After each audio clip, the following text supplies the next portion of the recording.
ప్రియమైనటువంటి 10వ తరగతి పరీక్ష ఫలితాలు చూసిన విద్యార్థులందరికీ ప్రభు యొక్క దీవెనలు ఆశీర్వాదములు కలుగును గాక. ప్రియమైన దేవుని బిడ్డలారా, మరి నిన్నటి దినము పరీక్ష ఫలితాలు వచ్చిన సమయంలో చాలామంది పాస్ అయ్యారు, ఆనందపడ్డారు. కొందరు కొన్ని సబ్జెక్టులు తప్పిపోయి మరి బాధపడుతూ ఉంటున్నాను. నేను ఈ సమయంలో మీకు తెలుపవలసినటువంటి మాట ఏంటి అనగా, ఇదిగో మీరు మరి పాస్ అవ్వకుండా కొన్ని సబ్జెక్టులు తప్పిపోయారు అని మీరు బాధపడిన అవసరం లేదు. ఎందుకనగా ప్రయత్నం చేయండి.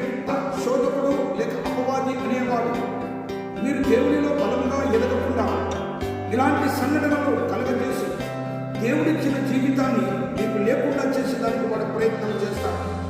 కానీ ఒకసారి నీవు ఓడిపోయావని తిరిగి యుద్ధానికి సన్నద్ధులకు కాకపోతే అది నీకు అపజయముగా మారుతుంది.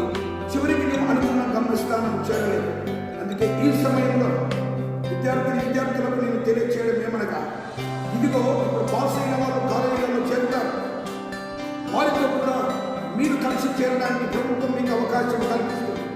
కాబట్టి ఈ అవకాశాన్ని మీరందరూ కూడా వినియోగించుకొని త్వరగా ఆ పోయిన సబ్జెక్టులకు డబ్బులు కట్టి పరీక్షలు రాసి మీరందరూ ఆ పోయిన సబ్జెక్టులో తిరిగి పాస్ అవుతారని నేను ప్రార్థనాపూర్వకంగా దేవుడిని ప్రార్థిస్తూ, తప్పక మీరు కాలేజీలలో జాయిన్ అవ్వడానికి దేవుడు సహాయం చేయాలని కోరుకుంటున్నాను.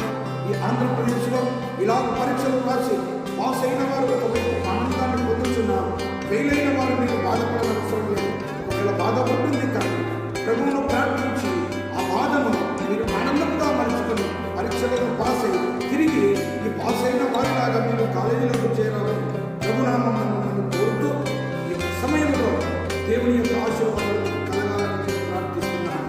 చిన్న ప్రార్థన. పరిశుద్ధుడా, గొప్ప దేవా, ఇదిగో నీ ప్రియబిడ్డలు ఈ సమయంలో 10వ తరగతి పైన విద్యార్థులందరికీ మరి ఒకసారి దేవా మీ జ్ఞానము మీ యొక్క మరి మా ప్రభు ఆశీర్వాదం ఇచ్చి తిరిగి పరీక్షలు వారు రాయగలిగి పాస్ అయ్యి మరి మామూలుగా కంటిన్యూ స్టూడెంట్స్తో వారు కూడా చేరి ఆ కాలేజీలలో చేరబడి కృప తెచ్చి తల్లిదండ్రులు బాధపడుతున్నారు. అలాగనే దేవ వారు కూడా బాధపడుతున్నారు. బాధలను తొలగించి బాధ నుండి విడుదల కలిగించినటువంటి దేవుడు కనుక మరి 10వ తరగతి విద్యార్థులకు సహాయం చేసి వారిని ఆదరించి